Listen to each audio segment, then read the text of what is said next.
আগামী নির্বাচন অত্যন্ত গুরুত্বপূর্ণ।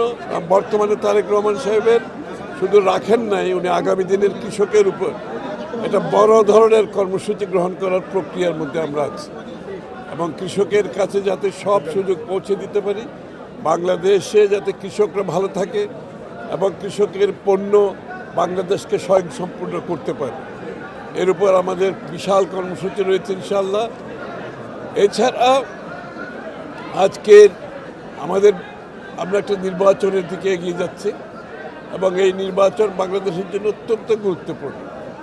আমাদের জন্য আরও বেশি গুরুত্বপূর্ণ এই জন্য যে বাংলাদেশ জাতীয়তাবাদী দলটি সৃষ্টি হয়েছে গণতান্ত্রিক মূল্যবোধের পরিপ্রেক্ষিতে এবং একদলীয় শাসন থেকে বহুদলীয় শাসন প্রবর্তন করেছে জিয়াউর রহমান সাহেব। দেশনেত্রী বেগম খালেদা জিয়া দীর্ঘ সময় থেকে শুরু থেকে শেষ পর্যন্ত স্বৈরাচারের বিরুদ্ধে আন্দোলন করে বাংলাদেশে গণতন্ত্র পুনঃপ্রবর্তন করেছেন, আবারও সংসদীয় গণতন্ত্র পুনঃপ্রবর্তন করেছেন। তারপর থেকে আপনার ১/১১ সেনাশাসিত সেনাচালিত স্বৈরাচার সরকারের বিরুদ্ধে উনি লড়ে দীর্ঘ সময় জেলে কাটিয়েছেন এবং আরও পরবর্তীতে আবার আরেক স্বৈরাচার ফ্যাসিস্টের বিরুদ্ধে আন্দোলন করতে গিয়ে ৬-৭ বছর জেলে কাটিয়েছেন। কিন্তু এই দলটির হৃদয়ে হচ্ছে গণতন্ত্র এবং গণতন্ত্র প্রতিষ্ঠা থেকে আজ অবধি এখন পর্যন্ত তারেক রহমান সাহেব লড়ে যাচ্ছেন গণতন্ত্রের সংগ্রামে।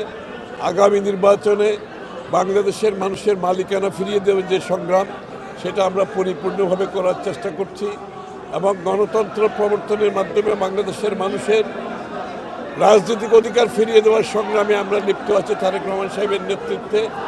শুধু রাজনৈতিক অধিকার নয়, তার অর্থনৈতিক অধিকার, কৃষকের অধিকার, শ্রমিকের অধিকার, ব্যবসায়ীর অধিকার, নারীর অধিকার, শিশুর অধিকার এবং সবচেয়ে বড় কথা হচ্ছে বাংলাদেশের সমস্ত ধর্ম, বর্ণ, গোষ্ঠী সকলের রাজনৈতিক, অর্থনৈতিক, সামাজিক, সাংস্কৃতিক অধিকার সুনিশ্চিত করার জন্য আমাদের এই লড়াই।